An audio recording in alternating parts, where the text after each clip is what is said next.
અમદાવાદ પોલીસે એક શખ્સની ધરપકડ કરી અમિત જૈન નામનો આ શખ્સ મૂળ બેંગલુરુનો છે અને લાંબા સમયથી સુરતમાં સ્થાયી થયો છે।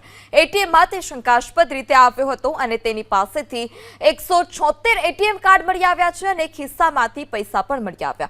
આરોપી અમિત જૈન એટીએમ કાર્ડ નજર ચૂકવીને ચોરી લેતો હતો, ત્યારબાદ વાહનોના નંબર, જન્મદિવસ વગેરેનો ઉપયોગ કરી એટીએમમાંથી પૈસા કાઢવાનો પ્રયાસ કરતો।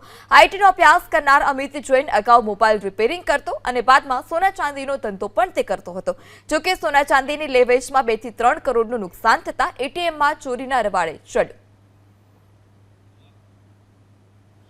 કાગડાપીઠ પોલીસ સ્ટેશન વિસ્તારમાં ગઈ 8મી એપ્રિલે એક ફરિયાદીએ જાણ કરેલી કે પોતાના એટીએમ કાર્ડ છે એની ચોરી થઈ ગયેલી છે અને તેમાંથી આજ રોજ 25,000 રૂપિયાનું ટ્રાન્ઝેક્શન થયેલું છે, જેથી તુરંત જ પોલીસ સ્ટાફના માણસો મોકલી અને એના સીસીટીવી ફૂટેજ છે એ ચેક કરતા એક વ્યક્તિ શંકાસ્પદ હાલતમાં જણાવેલ।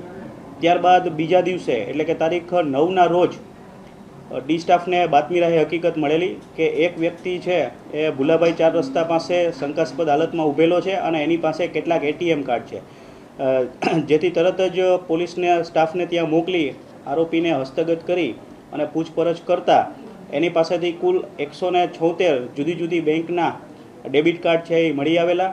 ત્યારબાદ એની અંગ ઝડતી કરતાં એના ખિસ્સામાંથી છે એ આ ચોરીના પૈસા છે એ મળી આવેલા।